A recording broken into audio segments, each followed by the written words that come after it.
pasture, run 'em in the pen, work 'em up the Sundays, do it all again.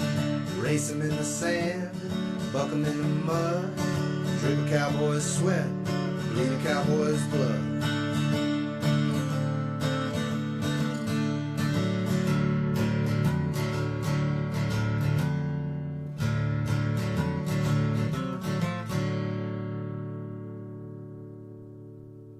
I'm tie-down roper Tyson Durfee, and you are watching the Pepper Stewart Show.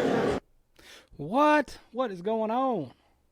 What's going on, people out there in Ranch and Rodeo Land? What's going on? What's up? What's going down? We got stuff for you guys tonight, as we always do, coming to you live right here in our, if you don't know, now you know, we're coming to you live right here in our very own studio now. We have now taken it over. It's ours. They upgraded for us. We've got a brand new fancy knobs and buttons over here. 1080 HD. They put in some HD cameras in here. All right. So now you can see me. Yeah. You may not want to. You may not want to see him that clear.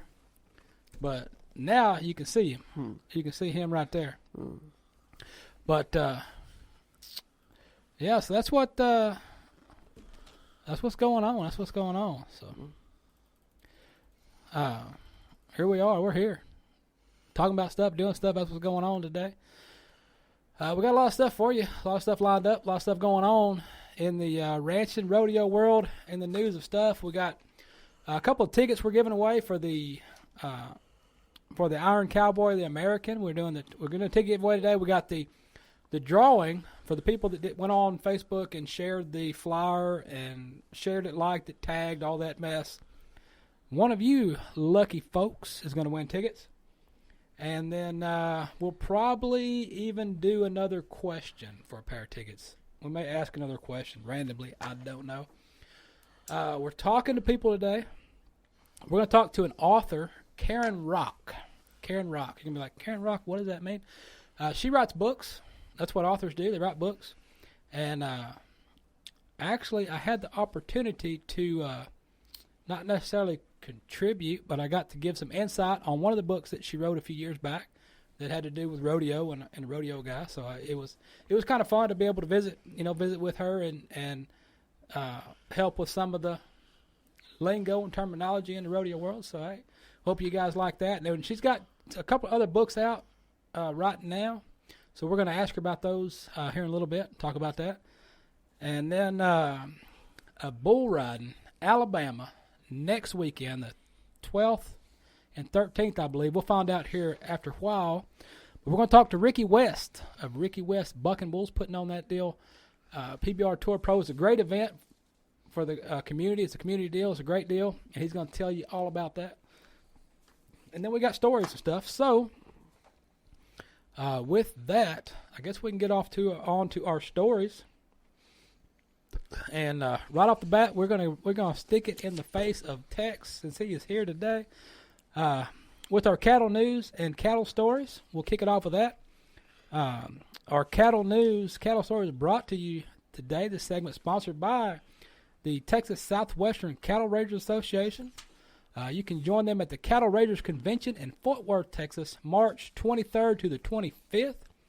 And tickets are on sale right now. So if you want to go out there, the sooner you get the tickets, the better. The sooner you get them, the better. So you want to get in on those tickets. So what do you got? You got cow stuff? What's going on over there? Well, speaking of Texas Southwestern Cattle Raisers Association, I need to remind everybody that if you don't have a sign and you're a member, you need to get one of those signs and put on your gate. Yes. Because that is an important, I can't think of the word now. Important investment. All right. Because you don't want things like this to happen to you. No, you don't want that to happen to you. A horse trailer stolen in North Texas. Uh-oh. And it wasn't me. I live in East Clarify. I did not get this horse. What I am looking for a horse trailer, though. So he might know they got one. But probably not this guy. I don't want this horse trailer, but he might know someone that does not match this description. I'm interested. The Steffel horse trailer near Weatherford in Parker County. That's out west of the Memphis foot. That's stolen sometime after Christmas. They need to haul it. Somebody got horses for Christmas. They need to haul them, right? Yeah. Steve or Steve, maybe more than one. Uh-oh. Yeah. They broke a lock on the gate and pumped the door lock and ignition on their vehicle and gained access to the 2004 champ trailer in Bushman with a loading ramp. Hey, this is the kind of trailer I'm looking for. There you go. You want a hot one, though? I don't want this one. This is the kind of one I'm looking for. All right. Can I repeat that? A first 4-horse champ trailer with rushing room and loading ramp. Get your touch your plate number. This is the one I'm not looking for. All right. DVB Y10. VIN number ending at 8438. Anyone with information on this stuff is urged to contact Texas Southwestern Cattle Racer Association. Anonymous. You can contact and give anonymous information. Or information anonymously. Yeah. Anonymously. You'd be anonymous in there. Yeah. And you are guaranteed, and the anonymous guarantee and cash reward may be offered for any information leading to an arrest. All right. On grand jury indictment. Uh-oh. So they won't find that horse trailer. All right. As do I. A horse trailer. All right. We got somebody else stole something. You know, you gotta have a trailer. You got a trailer. What else do you need? Well, If you have a horse, you need a chattel. A what? Chattel. Chattel. All right. Right before, a couple weeks before Christmas, County Sheriff Deputy Brad Wilson was called to the scene of a burglary. The perpetrator broke into a building on the ranch and stole multiple chattels and tax. Uh-oh. Multiple. They recovered two of them. They recovered two of them that were traded for fake methamphetamine and then set up a control buy for the two additional chattels. All right. Not only not only was a drug deal going wrong, these were not really these are amateur drug dealers. Amateur, how you know the difference? They didn't know what methamphetamine was. I mean, they were kind of rookies. Or maybe they were just so excited to get some they didn't double check it. They didn't test it. That could be two. I don't know. I'll probably be one of them too. I probably don't know what stuff look like either. Do you want to test it or you want what? I don't want to test it. Oh. I just don't want to. I would like to know what it looked like, the real stuff. Gotcha, bitch. But privately, they interview multiple layers of individuals who harnessed the stolen goods, working back for each layer and eventually linking this guy to the burglary. All right. So yeah. Ooh, what? Hey. What? Oh, hey, yeah, what happened? Keep going. Keep going. With the Chester Special Ranger hand, Sheriff Deputy Harker Link is checking suspect. Uh-oh, two of them. Addison Ray Winter, 22, of Braywater, Texas. You know this guy? Yeah, I've been there a few times. I may know this guy. I think he's my long brother. I thought you at said the bar. I thought you would say your dancing partner. And, no, I don't dance with men publicly. On purpose. Yeah, Winter, who was arrested at Bragg County Deputy, he booked and later transferred to Midland, and he made in custody with a $175,000 bond. All right.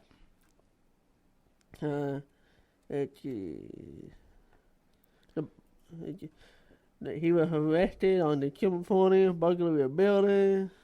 Oh, the original guy, McDougal, the one that they caught the first time, All right. was he checked for a $100,000 bond for the burglary, and it was not a granted bond or parole violation and remained in custody.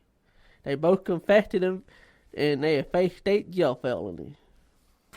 So, moral of the story: don't take cattle from tack, and don't take horse trailers. All right. So, don't steal it. Don't steal stuff. Buy stuff. All right. All right. So now you're looking at me. I guess it's my turn to tell you about some stuff. Here we go. More cow news for you. South Korea. There's been a lot of stuff in Korea news and stuff going on, and the interweb nets is having fun with stuff going on. Am I in the right country? Korea? I guess so. Here we go. South Korea. The U.S. Trade Representative Robert Lighthizer has announced that negotiations on amendments and modifications to the United States Korea Free Trade Agreement will be held in Washington, D.C. on January the 5th. That is tomorrow. Unless you're watching replay, then it's January the 5th, by the way. The U.S. delegation will be led by Michael Beeman, Assistant U.S. Trade Representative for Japan, Korea, and APEC. The Republic of Korea delegation at the meeting will be held by Mung Hee-ha, the Director General of Ministry of Trade, Industry of Energy, MOTI. With recent completion of the regulated domestic procedures in Korea, both delegations are meeting on January 5th to engage in advanced negotiations to improve the KORUS. That's what it says. The KRUS FTA, all right, which would be Free Trade Agreement, or FTA. Not Kofifi. I think that word got banned. At the direction of President Trump in July of 2017, Lighthizer initiated talks to consider matters affecting the operation of the KORUS, including the amendments and modifications to resolve several problems regarding market access in Korea for U.S. exports, and most importantly, to address a significant trade imbalance. 2017, the United States and Korea convened two separate sessions, not just one, but two separate sessions of the KORA, which is the Korea Free Trade Agreement. The Joint Committee, which was held in August and in October, so probably, hopefully, here in January, they will get something figured out, and they will once again find out that U.S. beef is what's for dinner. One more here. Let's go to Mexico. Right here, Mexico. Mexico. Boys Town, Mexico. Is that where you go? Yeah, I'm doing vacation. Dream. Okay. Did not Google that, by the way. Boys Town. Yeah. There's not even boys in Boys Town. I hope not. What? All right. We'll just skip right over that one. All right. Mexico. Mexico proposed beef grading standards might be confusing because Mexican products may have identical grade names as the USDA grades, but offering a substantial difference in eating quality. All right. So the Mexican government recently opened a proceeding in which the grading standards are proposed for Mexican beef. The Mexico's Secretary of Agriculture, Livestock and Rural Development, Fisheries and Food. That's a lot of stuff for one person. It's Sagarpa.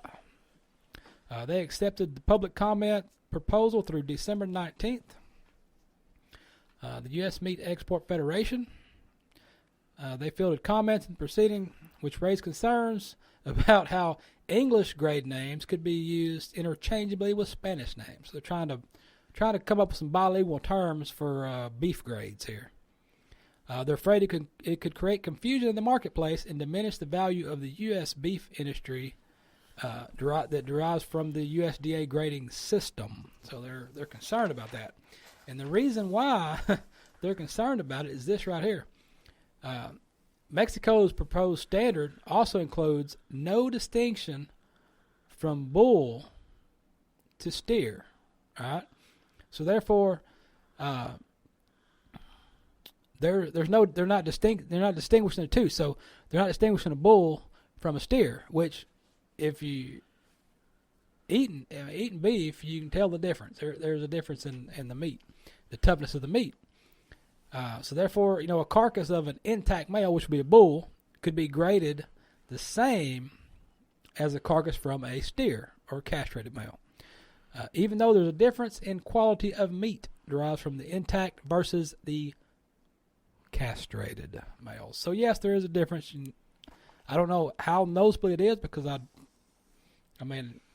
taken steers to the, we've packed steers and we've packed some intact, so to me when you grind up hamburger meat, it all tastes the same.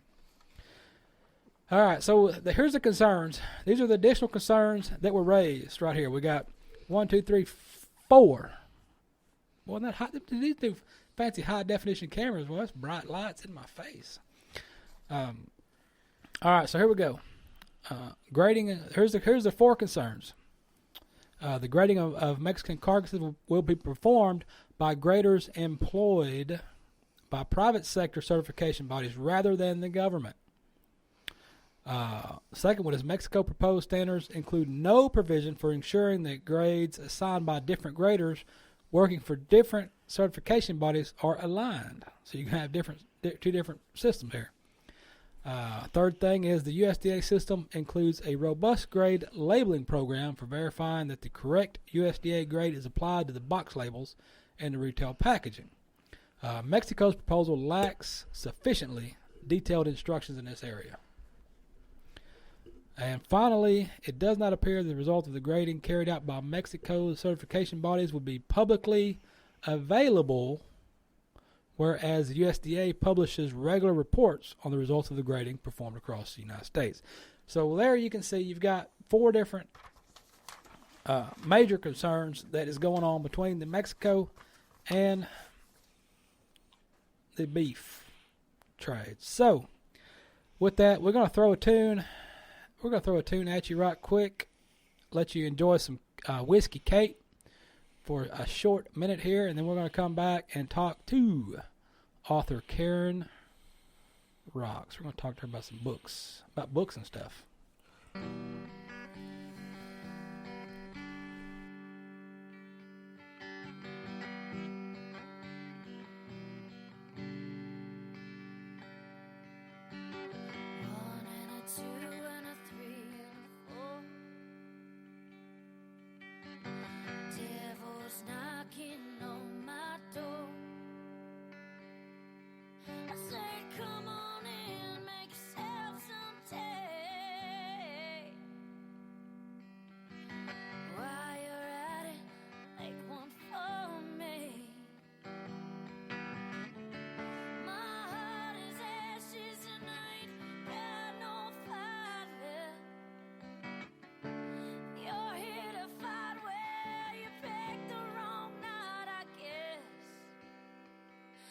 I'm already dead.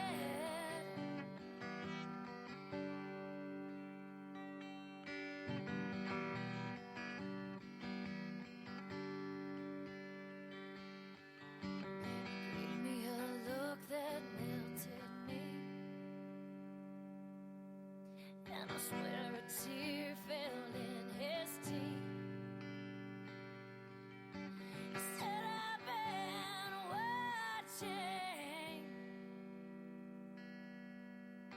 saw the evil things he did. Your heart was ashes and you ain't got no fire left.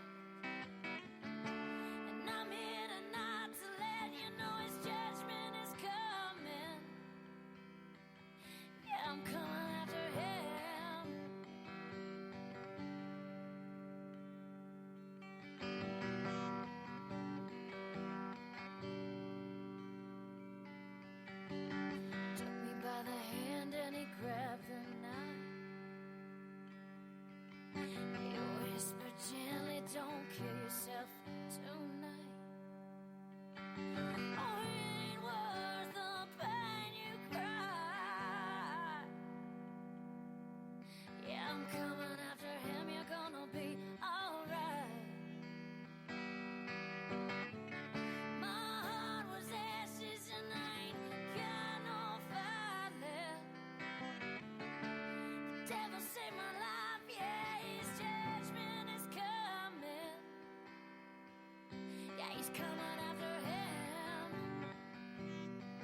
Yeah, Whiskey Kate right there. You've seen her in studio before.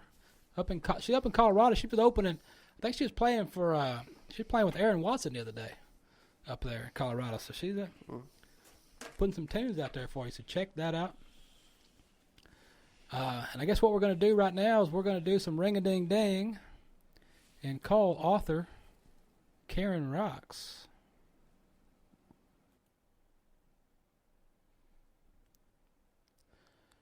All right, we did tell you we're talking about reading and books and stuff and cowboys and things. So with that, right here on the Pepper Stewart Show, you got Karen Rocks, author of multiple cowboy, western, rodeo book stories, but they're stories.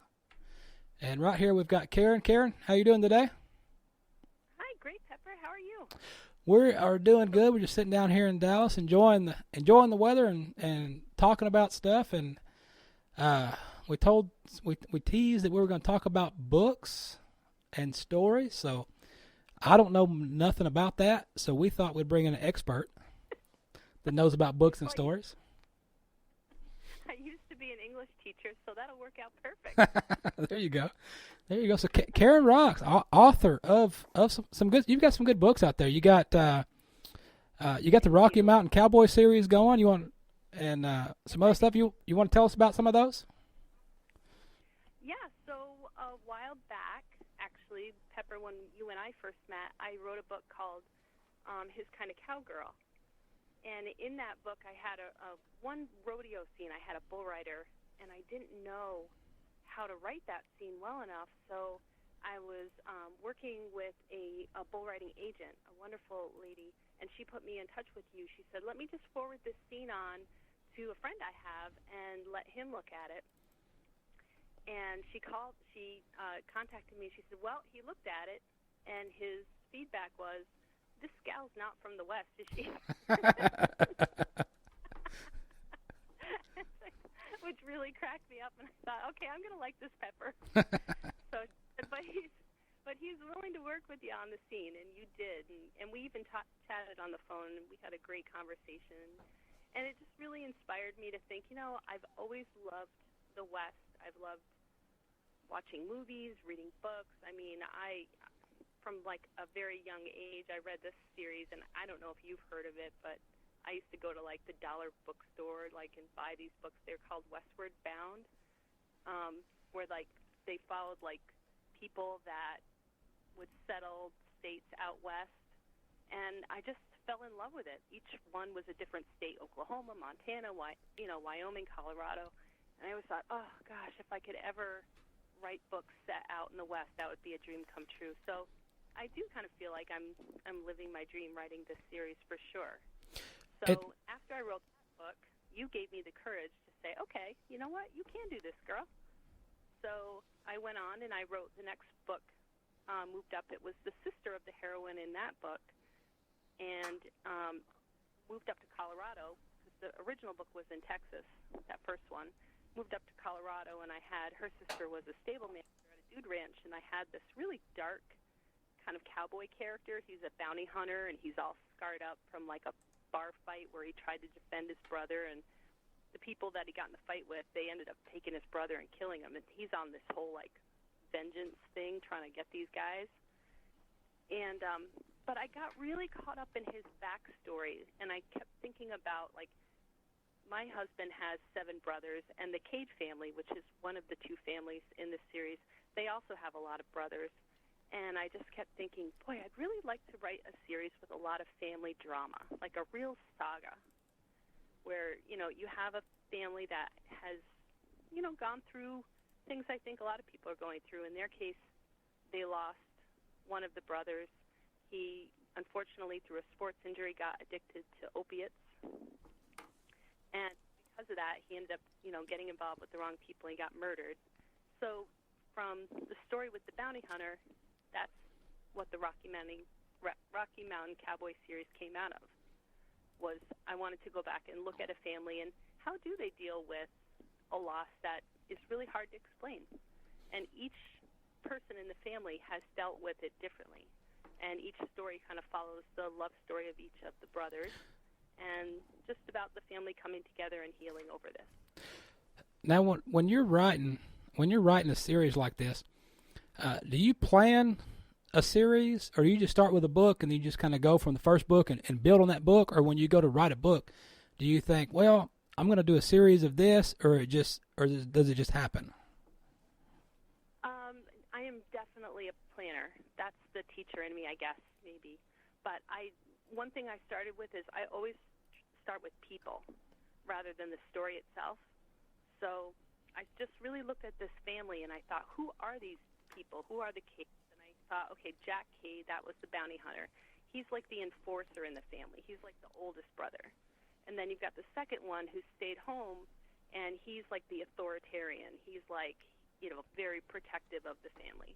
He's not going to let any more outsiders come in and threaten the peace of his family or his ranch, and that's James Cade. You have Jared Cade, and I was thinking, he should be the guy that's kind of like, quote-unquote, the good-looking Cade, although they're all gorgeous, but he's like too good-looking for his own good kind of thing. And everything's always come easily to him, but he ends up coming against a situation where things don't come easily, and he's got a lot of growing to do on that. And then Justin Cade is twin brother of Jesse Cade, who died. And, I just thought, he's a really dark character. He really feels deep down that he should have been the one that died, not his brother, because he thinks that Jesse was the better of the two of them. And then I have Jewel Cade, who's their sister, and she can outride, outshoot, outrope her brothers, and she's always had to keep up with them, and they never cut her any slack.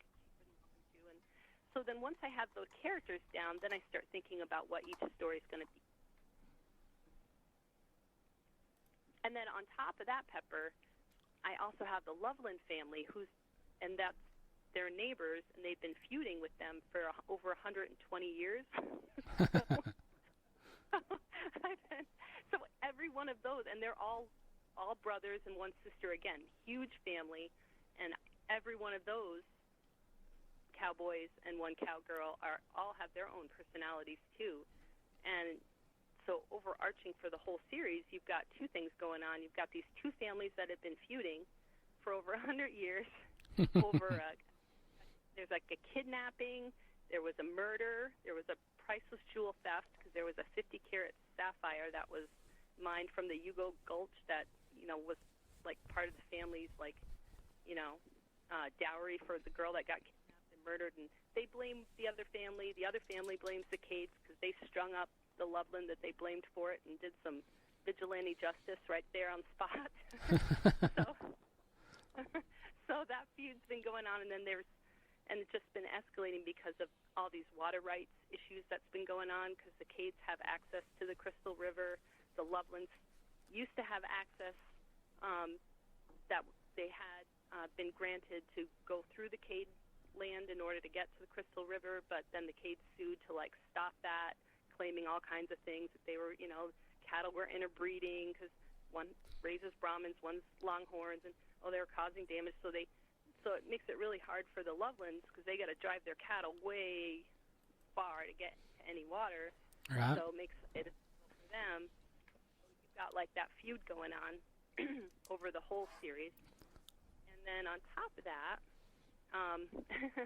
Boyd, who's the widower and head of the Loveland clan, and Joy, who's the widow and head of the Cade clan, they actually used to date way back in the day, and now they're kind of reconnecting, but their adult kids don't want those two to ever get together. That would be, there's no way in heck the Cades and the Lovelands are ever going to be united in a wedding like that. That's not happening. Oh, man. Well, while you were explaining those, we pulled up the website and showing the folks the website, and we're looking at your website here, and we see someone else on the site. I don't know if it's a guest author or what, but you've got a pup here. What's the story on this pup? Zoe. Oh my gosh, I love that little dog. She's so darn cute. So Zoe is a mixed breed. She's like part poodle, which makes her you pet her and she never sheds. I love that. And I actually had a dog I was very attached to, and I had her for 13 years. She was a diabetic. She went blind, and she was deaf. Oh. And but I kept her going for a long time, and my husband knew that she was pretty much on her way out, and he just went up and said, "We're going to Pennsylvania. I've got a dog. I already bought her." I was like, "What? What are you talking about? I don't want another dog." Right. But ended up being the best thing because we did lose my other dog, Lizzie, not too long after that, and it's always been a real comfort. And whenever I write, she sits right by me the whole time. So she's like my little writing buddy. and speaking of the writing and in the books, what was it that inspired you to write books? What was it that you just thought, you know what, I'm just going to write a book? You know, that's a good question. I think it's something that for a lot of people, not for all writers, but for many, it's not even like you feel like you think, oh, I'm going to write a book. It's more like it's something that you just want to do. And for any profession, you know, when it's something you don't enjoy, it's work. But when it's something you do enjoy, this is just joy. Right. So for me, like I've been writing my whole life. Even when I was a little kid, I used to fill up journals, and every year I'd get a new journal, and I'd fill it up with anything. I'd write stories, poems, anything and everything. But I never really had the confidence to try to send anything out until my sister-in-law, who is also a romance author, who would read things that I would write. She said, "Karen, come on, you really got to just get some courage here, girl, and send some things out." Because of her, I ended up sending things out, and then just really took off from there. Huh. Well, it's working out. It's doing good and working out. You got, you know, quite a few books out there for everybody. We've got your website up, KarenRock.com, and showing everybody about that deal. Well, we won't hold you up any longer, Karen. Okay. We do appreciate you visiting with us, and you know, we look forward to the next book and checking it out, seeing what you got, and then maybe catch back up with you later on the next one. Sounds great. Yeah, I've got Falling for a Cowboy is out right now. So that's a story about a legally blind barrel racer that has a comeback and ends up going back into competition with a really great plan. And that one I think will appeal to anybody that's, you know, ever had any kind of physical challenge. And it's just really all about just never giving up and going for your dreams no matter what your limitations are. And it's a great love story. So I hope everybody will check that one out. And then after that, I've got a story called Bad Boy Rancher. Uh-oh. That comes out in April. So yeah, please do check me out on my website. I've got lots of news up there for everybody. And I also have a club called the Rocky Mountain Cowboys Book Club. And we are right now it's a small group, 300 strong, but really dedicated to like Western romances. So check that out on Facebook too. All right, we'll do that. All right, thank you so much, Pepper. I enjoyed it. Thank you. Okay. All right, how about that? That's good stuff. Books. If anybody likes to read books, they're there to read books. As a matter of fact, the book she was just talking about. If you want to check this out, it says right here, Barrel Racer Amberly wants to join the circuit, but she's overcoming something. What you say, being blind. So that's good stuff right there. Let's check that out. But what else is going on? We got any more stuff over there? We got some stories. We got stuff. We got stuff going on today. What time is it? It is time for. Oh man, it's odd news. I'm gonna do PBR right quick. PBR kicked off this weekend. Yeah, I'm gonna do PBR. Let's do PBR right quick, and then we'll jump into the odd news segment, and then we need to talk to Ricky West about the bull riding, and then we got a couple movie trailers for you for your entertainment pleasure. PBR bull riding. PBR segment sponsored today by the PBR, none other than the Professional Bull Riders.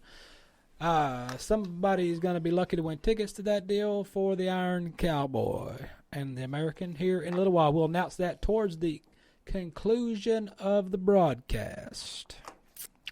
PBR Bull Ride right here we go. We got the 15-15 bucking battle. That's all we're going to talk about right now. Jess Lockwood, he's going to first event back for Jess as the reigning world champion right there. He's drawn 7 dust. He's going to get on a bull called 7 Dust right there. Let's see.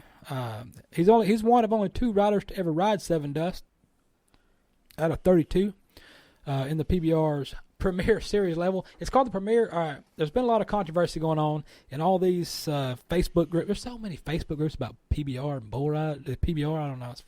I get a kick out of stuff going on in there, as do some of you. Well, anyway, it's called Premier Series. Well, it's 25th anniversary of the PBR this year. So everybody's like, well, what happened? Is Ford, is Premier, is it soccer now? Is it called Premier because Premier English soccer? What is going on? Well, if you like bull riding, don't worry about what it's called. Just watch the bull ride. It don't matter what they call it. It's still bull riding. It's still the same guys you like to watch on your TV bull riding. It's called bull riding. It's professional bull riders. It doesn't matter what the title is or what. Just watch it. Come on, guys. All right. Enough of that. Marcus knows what I'm talking about. All right, here we go. Your 15 bucking battle matchups. A lot of folks have been wondering what's going to happen, who's going to do what. So here's your draw. We'll run these 15 off, and then we're going to jump into odd news. Let's start with Jess Lockwood and 7 Dust right there. Of course, he's rode 7 Dust before, so let's see what happens. Derek Kobaba is rematching versus Lester Gillis. You got Cooper Davis against Cut the Cord. Cooper's bested him before. Eduardo Aparecido versus Freakin' Nature. That's another rematch going on. Freakin' Nature's 6-0, by the way. Kaiki Pacheco right there. Moda.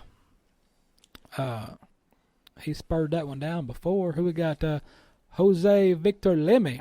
He's on Mystical. I bet you negative 25 cents, which means if I win, you owe me 25 cents, that Jose Victor Lemme spurs the donkey show out of Mystical because that little dude can ride some bulls. That Brazilian kid can get it on. Let's go Dinerbo Bosa versus Wiley. You got Stormy Wings jumping on Losing My Religion. So we'll find out if he's going to be blessed or not. Fabiano Vieira's on Big Dutch. Silvano Alves on Show Nuff. Joel Ricardo Vieira, he's got Coat Cheese. That's another rematch. Matter of fact, we shared the photo the other day in one of those groups of the last matchup between him and Coat Cheese, where Coat Cheese is about to give him the business. Who else we got? Coat Cheese. We got Claudio Monteiro right there on Slinger Jr. See what happens. Cody Till's on He Do. Rubens Barbosa's on Roman. That's another rematch. And then the PBR Golden Child JB Mooney is getting on Breaking Bad. So let's see who's doing. We got Breaking Bad with Bad to the Bone playing in the background. So what's the worst that could happen? We're going to find out how healed up JB really is. Because it was a no there in Las Vegas when that went down. So what we got here? We got odd news right here with Tex. We got odd news with Tex right here. What do you buy? Who? Master Hatters of Texas, right there. Check them out online at masterhatters.com. Ask for them by name at your local Western store, especially at Cavender's. Get one. You know you want one. You want to be fancy like Tex, you know you want to get one. All the lady falling on me, away from me. Yeah, away from you, all right? That's exactly what happened. Exactly. What do you got? What happened over there? Can you cross the road or can you not cross the road? I don't know. I've been hearing all my life about the chicken that may or not have crossed the road. What happens if a chicken I'm just curious. Is it legal or illegal for a chicken to cross the road? Could they get arrested? Well, in California, California. it happened. Something happened. California Highway Patrol was called to a section of freeway to round up more than a dozen chickens running loose on the roadway. They responded to a call at 6:09 a.m. Tuesday in North Walt Downey area after more than a dozen chickens escaped from a cage. All right.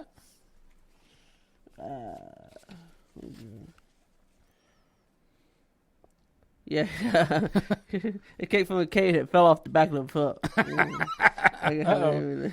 Somebody didn't read the new DOT livestock. I think put The they new have everything livestock tied down, don't they? Yeah. They didn't put the right, flap on it. Yeah, put your strap on. That's what I tell them all the time. Yeah, he does. Like don't come over unless you have a flap on. Yeah, you don't want it to fall out. All right, what else you got? The road was temporarily closed due to live chickens in all lanes. And about 8 a.m., the officers managed to rescue 17. But 2 were fucked by a vehicle. They went to chicken heaven. Is there really such thing? I'm curious about that. We did not learn that in seminary, but just to let you know. You didn't learn about chicken heaven? Well, I thought all dogs go to heaven. I saw that movie one time. We didn't learn that in seminary either. They didn't teach you that either? No. All right. The driver was unaware of the cave fall and drove away from the chicken. He just kept driving. I ain't picking on the chicken. It's unclear whether the driver will face any charges or fine. We took these guys back into custody without any trouble. Chicken. Chicken. There were 2 chicken to fight. What happened? California hybrid for don't try to make joke. Yeah. All right. Joey did the chicken cross the road. We still don't know because they were just all over the road. That's right. They didn't never crossed it. We don't know. All right, let's do a little ring a ding ding. I guess we teased some movie trailers, and I guess we're gonna tease them for next episode because we're gonna do talk to Ricky West Bucking Bulls, and then we're gonna get out of here. So let's get a hold of Ricky. Let's talk to Ricky and find out about the event going on next weekend that you need to be at in Alabama.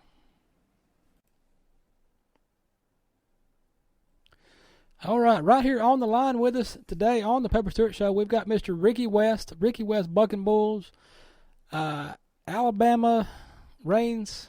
I guess it's Rainsville, Alabama, the Bull Bash 2018, and going on next weekend, which will be the 12th and 13th. And right here we got Mr. Ricky West to fill you in on all the festivities and the details what's taking place that weekend. So how you doing tonight, Ricky? I'm good. How are you? We're doing good. Just sitting here talking about bull riding and rodeo stuff, and gonna see what you guys got planned. Going on next weekend there in Rainsville, Alabama. If you want to kind of fill us in on the history of the event, and then kind of up to what you got going on next weekend. Yes, sir. This is our 15th year to have the Bull Bash. We actually done it for 7 years here at our home in Fife, and then when the Agri Center got built in 2011, we moved it up there, and this is our 8th year at the Ag Center. All right. And it's next Friday night, January the 12th and 13th. All right, and this will be a PBR Tour Pro event. Yes, sir. And you will have some special guests on site as well. Yes, sir. We'll have Jerome Davis. He brings a load of bulls in for us, and then while he's there, he'll sign autographs, and he also commentates during the short round both nights. Okay, all right. And when the people come out, everybody has bull ridings, and bull rides are different. What can the folks expect when they come out next weekend? I'm real big on pyros. I love pyros, and we have a really big opening with our pyros, and we have a replay screen. I think folks will enjoy it, and especially our opening. Our opening is what we really, really push, for our events. Okay, and as far as go ahead. There's 35 guys each night. We'll have a short round both nights. Okay, so there'll be no there's gonna be no shortage of some bull action going on then. No, sir. I've got, like I said, I had Jerome Davis bringing bulls. I've got Scott Burris bringing bulls, and Edward Martinez right there out of Mesquite, Texas. He's bringing bulls. Matter of fact, that's about 5 minutes from the studio right here, right down the road from us. All right, well, that's gonna be a good deal. Do you have an early list of maybe some of the guys that's going to be there? I don't have the list in front of me, Pepper. I do know when I glanced over the list, I know Brant Atwood's entered, and I remember that name sticking out. There were several really good bull riders entered, but I do remember his name. But I don't have the list in front of me to actually go over it with you. Oh, all right. Well, that'd be good to see. But good to see Brant back. Brant's come in here and co-hosted the show with us before and things. So that's a pretty good guy right there. So that'd be good guy to see out there getting after it. And I think one of our buddies, Anthony Lyon's going to be out there. I think he's headed that way too. So it's just going to be what it sounds like to me is there's going to be 2 days of action-packed bull riding action. Is what it sounds like. Yes, sir. All right. We usually have a packed house both nights, and which that really helps the guys too. You know, when you got a really good crowd and they're into it. And I'm guessing this is this center is an indoor, like a covered indoor facility. It's actually a complete indoor. It's all indoors. It's a controlled environment. Okay. It's if anybody wants to look it up, it's the Northeast Alabama Agribusiness Center. Okay, so they don't have to worry about the weather. They just come in, sit down, relax, and enjoy some bull riding. Yes, sir. Okay. This sure been cold the last few days here. Oh yeah. Okay. All right, Ricky. Well, man, I won't hold you up any longer. We appreciate you visiting with us and filling the folks in on what's going on up there next weekend, and then of course we'll have our reporter Marquis will be up there as well, getting some good footage and stuff for us to bring back. Following the event and. We appreciate you visiting with us and appreciate you, having our folks up there, and we look forward to a great event. Yes, sir. Thank you. Thank you. All right. Good deal right there. Good deal. Bull riding action. Jerome Davis is going to be there. Go check it out. Go see Jerome Davis. Say hello. Check out his bulls. They got some good bulls. Jerome be there. His wife be flanking bulls. Flank them, rank them, right? And if you want to flank bulls, buck and rank bull flanks, go get some. Yeah, you can get the purple all-timers awareness. If you get the purple flank, that's why our flyer for buck and rank bull flanks is purple, because that goes back to our original reporter from back in the old days, still hanging out with us, still doing stuff from time to time with us, Miss Bonnie Hay, and her all-timers awareness deal. So, that's a good friend of hers, and they come up with a great idea. And so you can get the purple bull flanks, and percentage or the proceeds, something like that, goes to all-timers awareness. So it's all-timer affect the whole family, not just one person. No, everybody. So that's a good deal. You want to check it out. Other than that, I guess we're going to have to get out of here and go do some stuff. We're going to get on the highways and byways of Texas. So with that, we'll just tell you guys, find him, internet, Tex Travis on Facebook, everything else, Pepper Stewart Show on Facebook, pepperstewart.com. Look around, wander around, and while you're there, buy a T-shirt.